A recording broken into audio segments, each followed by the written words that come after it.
Zamonamizning ulamolarida Muhammad Rotib Noblusiyning huzurlariga bir kishi keldi. Eshiklarni taqillatibdilar. Falonchi sizmisiz? Ha, men falonchiman. Nima xizmat? Men Buyuk Britaniyada, Manchesterda tabib bo'lib ishlayman. Tabibman men. Oyligim deyaptilar. Bir oylik maoshim Manchesterda 8,000 funt sterling.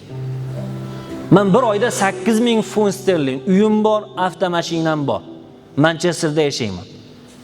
Ammo shuncha boylik, shuncha maoshimni tashab, o'zimni yurtimga Damashqqa ketmoqchiman. Damashqda men universitetga ishlaydigan bo'lsam, universitetda o'qituvchi bo'ladigan bo'lsam 3,000 lira olaman xolos debdi.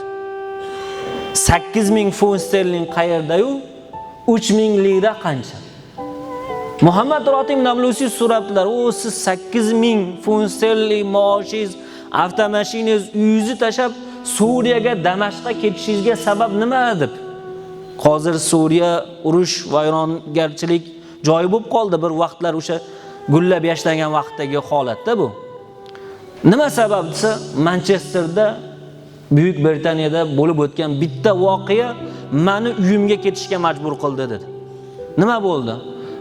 Ko'p qavatli uyda turaman. Ko'p qavatli uyda 6-etajda bir ingliz vafot etibdi. 6 oydan keyin bilishibdi.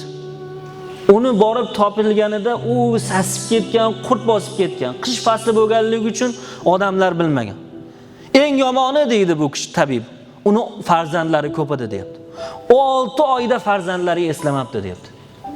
6 oy bo'libdi farzandlari eslamabdi.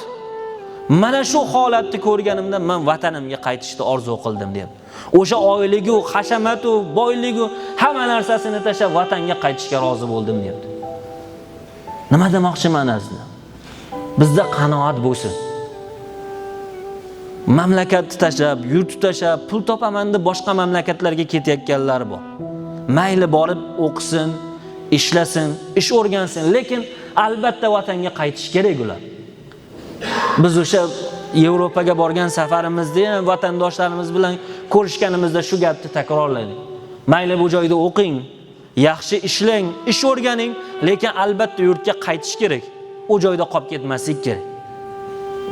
Qolib ketish mana shunaqangi holat bo'ladi.